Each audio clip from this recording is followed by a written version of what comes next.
It's really easy to fall into hustle when a new trend like the Great Lock-In gets announced, but to make this sprint sustainable, we have to balance the hustle and lean into harmony. I'm going into these last months of the year with what I'm calling soft discipline, gentle and consistent focus, all while avoiding burnout. Here's how I'm gonna do it.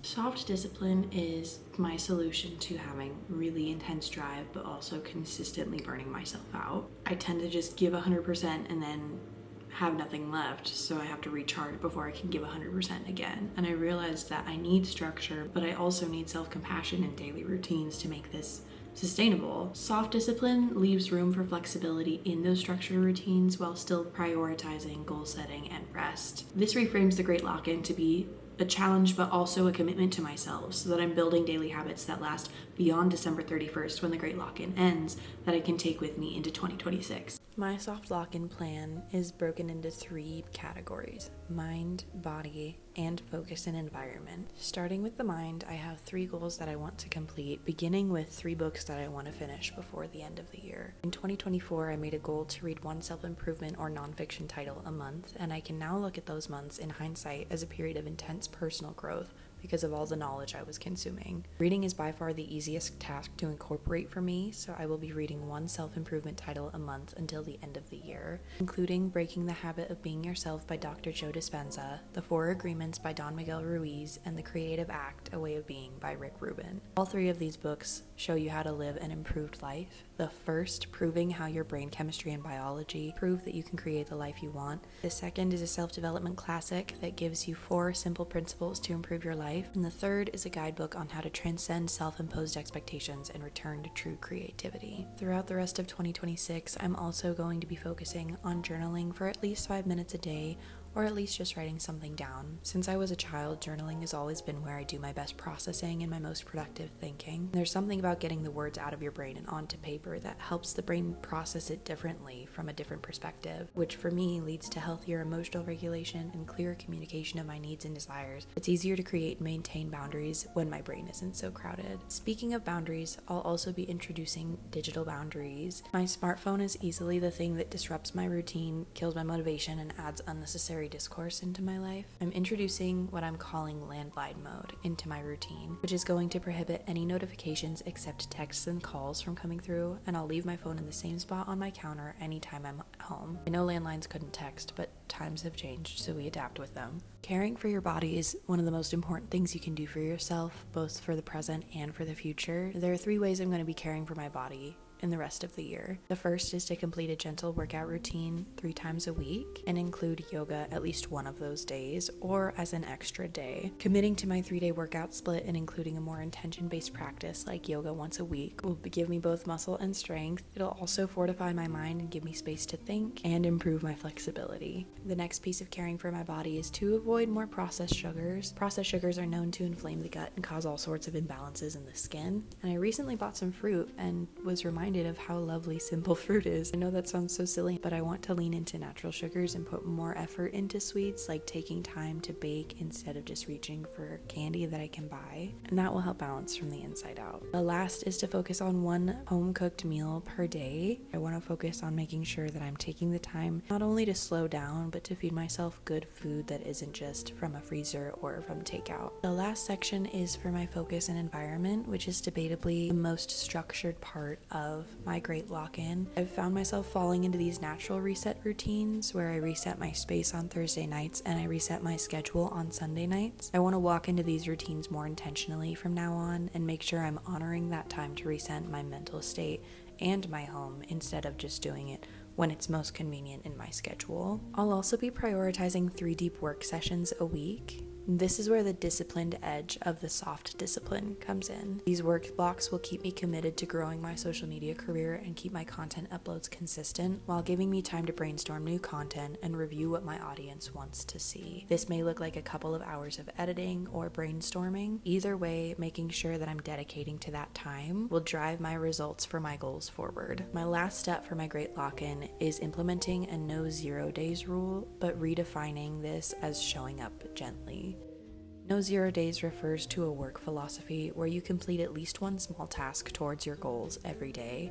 This philosophy only works if you apply it to both work and self-care. one small task done for work every day, and one small action taken in self-compassion every day.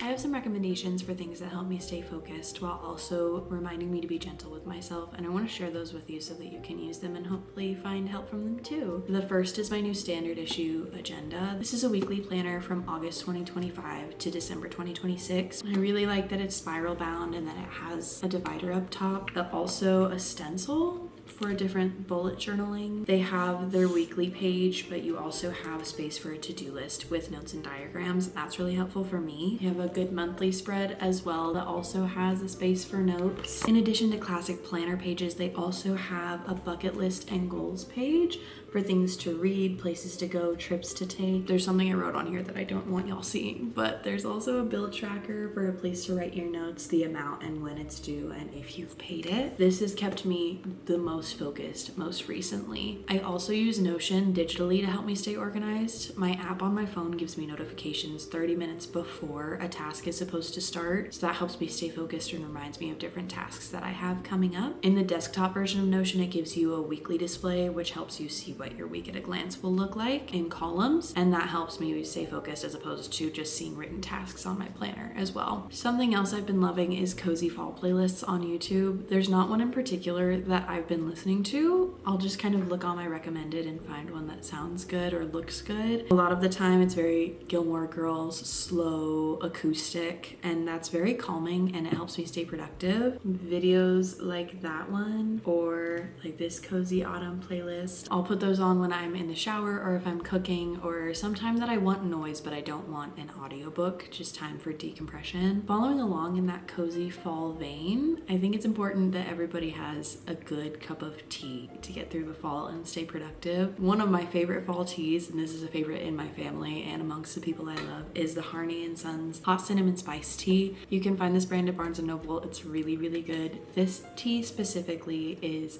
very spicy. This morning I made a Harney & Sons peppermint tea. Their tea is really good. I really like it.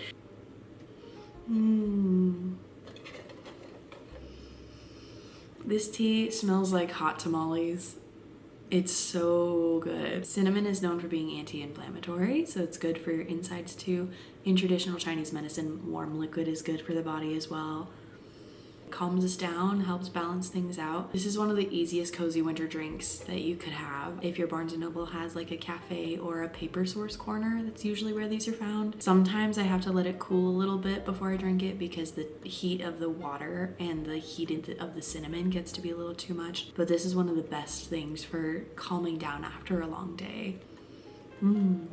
You should also include in your fall productivity kit some cozy clothes that make you feel productive and ready to get things done, but also keep you cozy. This is one of those outfits for me. This is just an athleisure shirt from AS Revival. My sweatpants are from Walmart, I think. They're just a nice thin terry. I can move around, it's productive, I'm not too weighed down, and I feel like I look nice, and that always helps me get things done. The other, of course, is my comfort sets that always make me feel secure while making sure that I can still get things done. If you want 15% off your comfort order, go to comfort.com/booked, or you can look at the link in my description. And the last thing I want you to have in your toolkit is these 3 books. They're all focused on gentle productivity while also making space for yourself to accept what is and encourage what will be. The first is Rising Strong by Brené Brown. She is an incredible PhD bearing woman. She's very human. She shares her research, but she also shares her experience in a very human, gentle way. This will help you get back up after any failures that you may encounter. The Courage to be Disliked is a self-development classic. This book encourages us to reflect on what matters to us emotionally and reminds us what we should be taking on as our emotional burdens, which really is just